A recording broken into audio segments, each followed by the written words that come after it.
ANMR ನ್ಯೂಸ್ಗೆ ಸ್ವಾಗತ.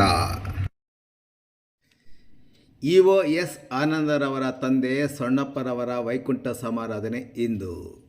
ಚಿಂತಾಮಣಿ ತಾಲೂಕು ಪಂಚಾಯಿತಿ ಕಾರ್ಯನಿರ್ವಹಣಾಧಿಕಾರಿ ಎಸ್ ಆನಂದರವರ ತಂದೆಯವರಾದ ಎಸ್ ಸೊಣ್ಣಪ್ಪನವರು ಡಿಸೆಂಬರ್ 1ರಂದು ಬೆಳಗಿನ ಜಾವ ಮೃತಪಟ್ಟಿದ್ದು, ಅವರ ವೈಕುಂಠ ಸಮಾರಾಧನೆಯನ್ನು ಡಿಸೆಂಬರ್ 11ರಂದು ಗುರುವಾರವಾದ ಇಂದು ಕೋಲಾರ ಜಿಲ್ಲೆ ಶ್ರೀನಿವಾಸಪುರ ತಾಲೂಕಿನ ಉನಿಕಿಲಿ ಗ್ರಾಮದಲ್ಲಿ ಹಮ್ಮಿಕೊಳ್ಳಲಾಗಿದೆ.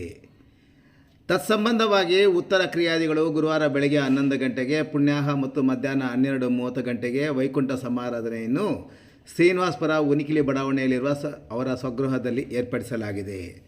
ರಾತ್ರಿ 9 ಗಂಟೆಗೆ N Kodandaram Shri Manjunatha drama company Devappanagudi Shidlaghatta ತಾಲೂಕರವರಿಂದ ಭಕ್ತ ಪ್ರಹ್ಲಾದ ನಾಟಕ ಕಾಲಕ್ಷೇಪವನ್ನು ಸಹ ಹಮ್ಮಿಕೊಳ್ಳಲಾಗಿದೆ. ವೈಕುಂಠ ಆಹ್ವಾನ ಪತ್ರಿಕೆ ತಲುಪದೇ ಇರುವವರು ಇದೇ ಆಹ್ವಾನವೆಂದು ಭಾವಿಸಿ ತಾವುಗಳು ಸಕಾಲಕ್ಕೆ ಆಗಮಿಸಿ ಮೃತರ ಆತ್ಮಕ್ಕೆ ಶಾಂತಿಯನ್ನು ಕೋರಬೇಕೆಂದು ಚಿಂತಾಮಣಿ ತಾಲೂಕು ಪಂಚಾಯಿತಿ ಕಾರ್ಯನಿರ್ವಹಣಾಧಿಕಾರಿ ಎಸ್ ಆನಂದ್ರವರು ಮನವಿ ಮಾಡಿದ್ದಾರೆ.